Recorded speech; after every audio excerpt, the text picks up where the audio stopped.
Let's make some natural form skirt supports. Hi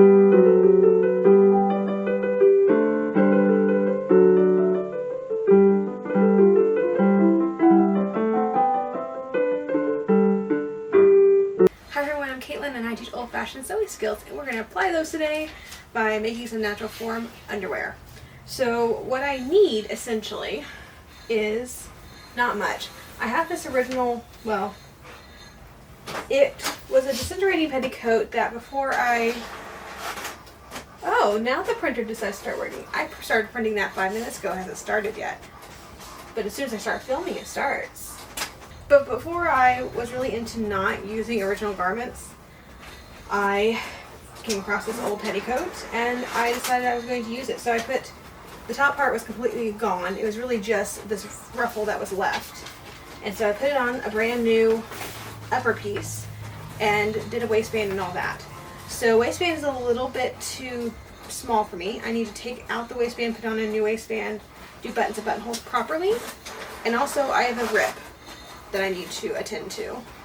So that's going to be that piece. That's going to just be the under petticoat. I thought about this one because a lot of my other petticoats are super full around the hips, and for natural form you don't want that. So I was going to use my regular petticoats and then use my 1870s bustle pad that's kind of like lightly stuffed. It only gives me a little bit back there, and that's what I've been using for all my fittings and all of that. And then last night I tried it all on for the first time, and that little padded thing, which isn't really much, makes me look like I have a full-on lobster tail back there, which is not the look we're going for. I looked a lot better without absolutely anything, but I know I need to have some sort of pad or something. So I was starting to look at originals, and I found some that were very slight. I mean, just like 2 layers of fabric with, quilting on them and maybe a little ruffle around the edge. So we're going to do that. I got fabric back there, it's already washed. I got some cotton batting, so we're going to make myself a little bum pad as well. And I think we can still use the upper petticoat that I was already going for, because I have enough back here where I think it's not going to like train out or anything. I think it'll be good. So, oh come on, you have paper. Sometimes I just need to pull it up and put it back in. So let's go ahead and get started, I think, with the under petticoat, and then we'll work on the bum pad, and that'll be this week's video. Let's start with tearing out the waistband on this petticoat. And yeah, I'm actually using a seam ripper for like the first time in how many years have I been doing this channel? Typically use seam rippers, I typically use small scissors. But I found these and I was like, oh, you know what? I'll use seam ripper for a change. Yeah, I think when we redo this, we're going to do it properly. Instead of a drawstring, we're going to do hooks and eyes. I'm sorry, buttons and buttonholes. That would be the proper manner.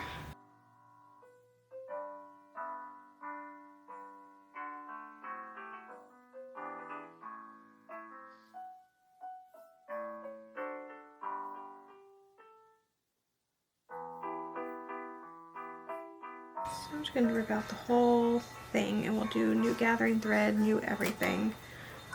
Since, I'm a little bit bigger now than I was when I made this. I'm actually surprised it fits as well as it does, because it's only like 2-3 inches off. And I did this in college where I had like a 26-inch waist. I actually had a 24-inch waist for most of college. Alright, we're going to fix this giant gaping hole. Just stitching it right back up with the machine.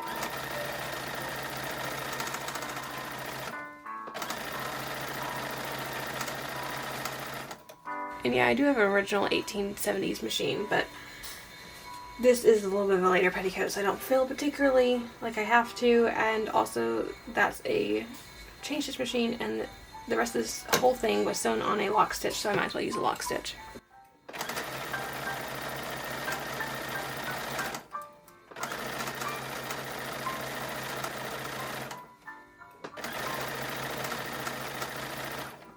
So that should be the giant hole.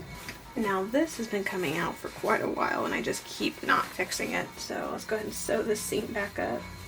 I think part of the reason it's coming out is because I did not use period stitches. I used a kind of a longer lock stitch machine back before I knew how tiny the original machines did their stitching. And it's just not as strong. It's also a good possibility I did not use 100% cotton thread in this. This was like 10, 15 years ago, I didn't know as much as I know now.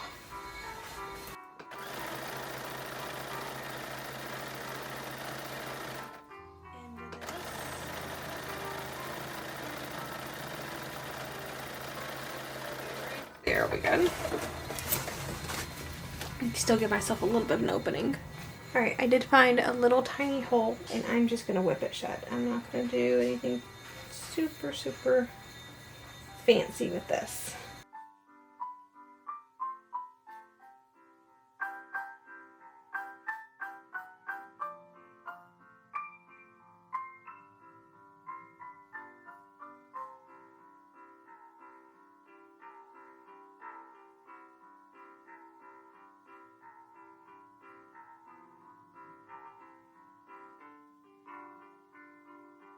That should be the last of the big holes. So I think all we have to do now is gather this back up and attach another waistband. Waistband is put on after the gathering and we're just whipping it closed. Using much better and smaller stitches than I did 10 years ago when I first put this thing together.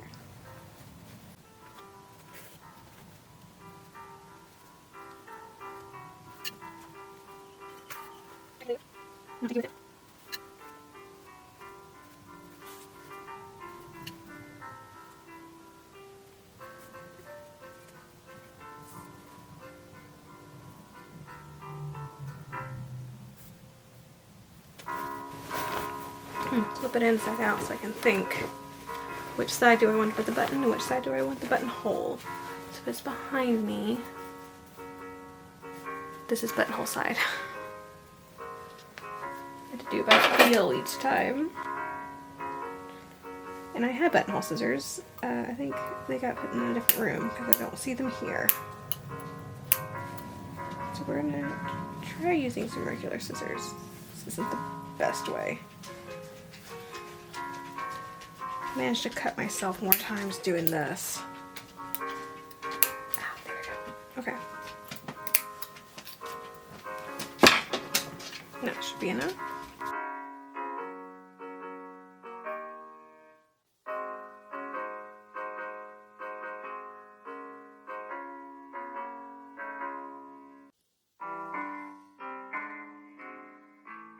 So yes, it is the 1880s. I'm still doing buttonholes by hand. Just because there are patents from buttonhole machines in the 1860s does not mean it was widely available or even more than a prototype was ever made. I have clothes from the 19 teens and 20s that still have hand-bound buttonholes. So yes, hand-bound buttonholes are going to be what we do.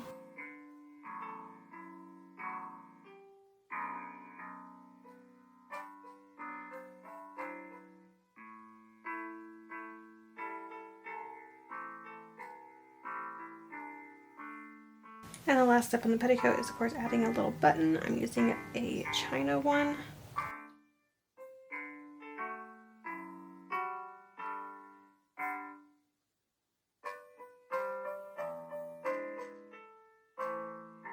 And with that, I actually have a petticoat that fits me now. So we can go ahead and get started on this little bustle pad thing. That's mostly going to be quilted, so it should be fairly simple and quick. And I'm hoping that gives me better shape. We're going to make a regular muslin one, and I'm using my narrow hemmer, the little foot that does narrow hems, so I don't have to do any of the fussy work. I get a nice even hem. So just to show you how it works, hoping this works. I'm hoping I don't move it too much. So I folded down the hem twice as much as it needs to be, and there's like a little rolly thing, and it just rolls the hem down so that it stitches it down nice and neat, and you get a nice even. Anyway, you get a kind of an idea. It's a small little hem. Now my machine did not come with this foot. I purchased a giant set of universal feet that fits my machine and fits a lot of other machines. And if I can find that exact link, I will link that below.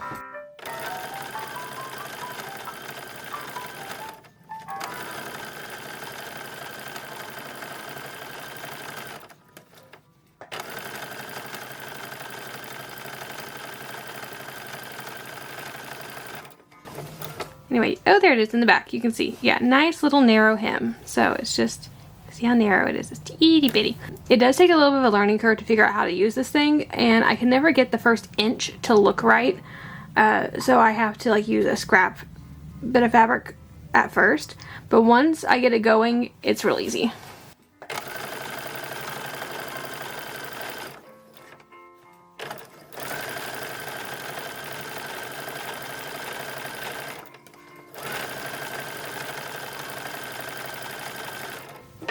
Cutting out the bustle, I literally took a tape measure to my back end and decided, oh yeah, that looks like it's maybe around 10, if it hits here and that's 10 inches and it hits here and that's 15 inches. And I made a pattern and I looked in the mirror, I was like, yeah, that looks like it, I think it should. And so I have a pattern now.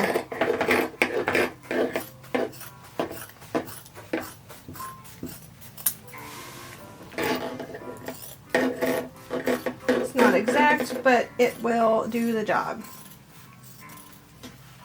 And I cut it a little bit bigger than I think I need it, simply because I think quilting might make it a little bit smaller. So that is one bit of lining, and then I have two actual, fabric pieces. So I get to sandwich the batting in between. It's like making a quilt. And as far as a quilting pattern, I don't think you have to be exact or precise or anything. The one I'm looking at I think is actually boned. But I've seen like, big squares, maybe 2-inch squares, but like crossways. I've seen all sorts of things. I think we are going to do like a crossway situation. Try and get a somewhat straight, line here.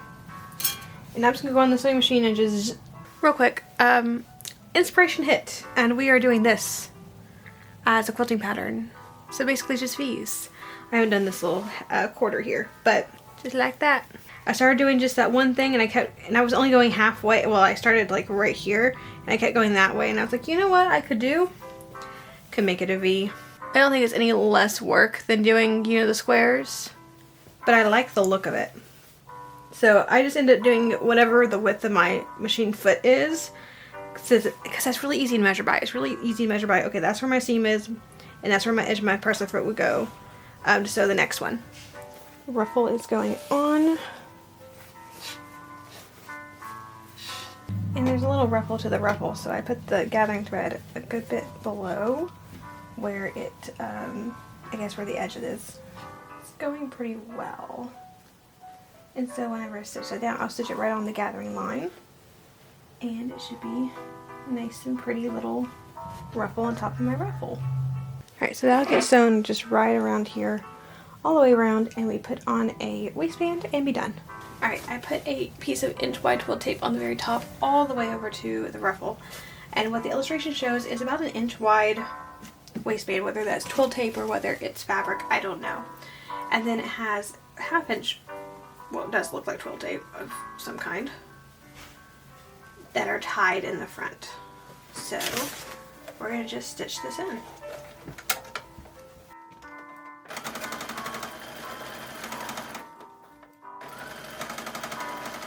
Really secure. There we go. Other side. And as far as how long I made the twill tapes, I just made them my waist measurement, both of them, which is really long. Alright, I gotta cut a few loose threads and we have a project that is complete. Alright, let's see it all on. Guess I need to corset on first. So this corset we did make on the channel. We also made the chemises on the channel. Chemises we did not very long ago. Oops. Corset was a couple years ago. And it looks like my body. This one isn't as broken in as my, if you see my 1860s corset, like it looks, you can hook it up and get my exact body shape from it. This one's not quite, but you can kind of see where my waist and hips are.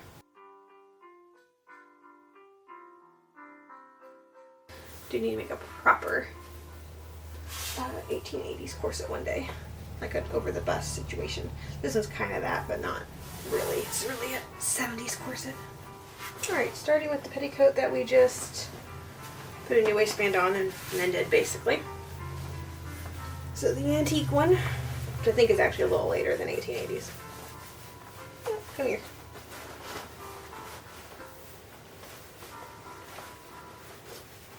I just washed everything, so it's a little bit wrinkled. And here comes a cat. But yeah, I mean, just adorable little petticoat. It's really great for natural form because I only added like 2 panels, so it's kind of narrow, so it fits my hips really well without having a lot of bulk, which is great for, you know, 1870s and 1880s, the bustle, when you don't want a lot of bulk here, you just want it back here, and that's of course the change with bustle. You want attention? Oh, come. Do you just want attention? You're mad because I'm not in bed right now, and you think it's nap time. You can go nap by yourself. Fun story, I cannot find the bustle. I know I brought it home. It was in the pile of petticoats and chemises that I washed, except I took it out because it was clean, and I didn't wash it, and I set it somewhere while the other clothes washed. Should have just went ahead and washed it, because then it would at least be in the dryer where all the other stuff was. So yeah, I have no idea where the bustle is right now. So enjoy this overlay of me putting on the bustle at the event. For now, I'm just going to go put on the petticoat over my other petticoat and talk a little bit more. Alright, so yeah, no idea where that thing went to. It's in this house somewhere. It's probably in the reenacting room piled up with a bunch of other petticoats, but I looked through there and didn't see it. I'm sure it's around, because I know it's in this house, because I remember it being in that pile. I remember specifically not washing it. But yes, this is a petticoat we already have done, so it's not really anything that y'all saw in this video. If you want to see me make it up, it is, I will link it above. Yeah, those are my 1880s underpinnings. So that's the final of the natural form underpinnings. So we did the chemise, and we did the skirt supports. I already had the corset, which I probably do need to upgrade to an actual 1880s corset at some point. This is like 70s, which for natural form I can kind of get away with, but I do need like an over-the-bust corset for, you know, 1880s. So it's a down-the-road project. And at some point we're going to have to get to drawers, but I hate drawers, so we're avoiding them for the time being. So if you enjoyed the video, please like and subscribe to the channel. Click the little bell notification so you're notified anytime I upload a new video. And as always, have a fantastic week, and I'll see you back here in the next one.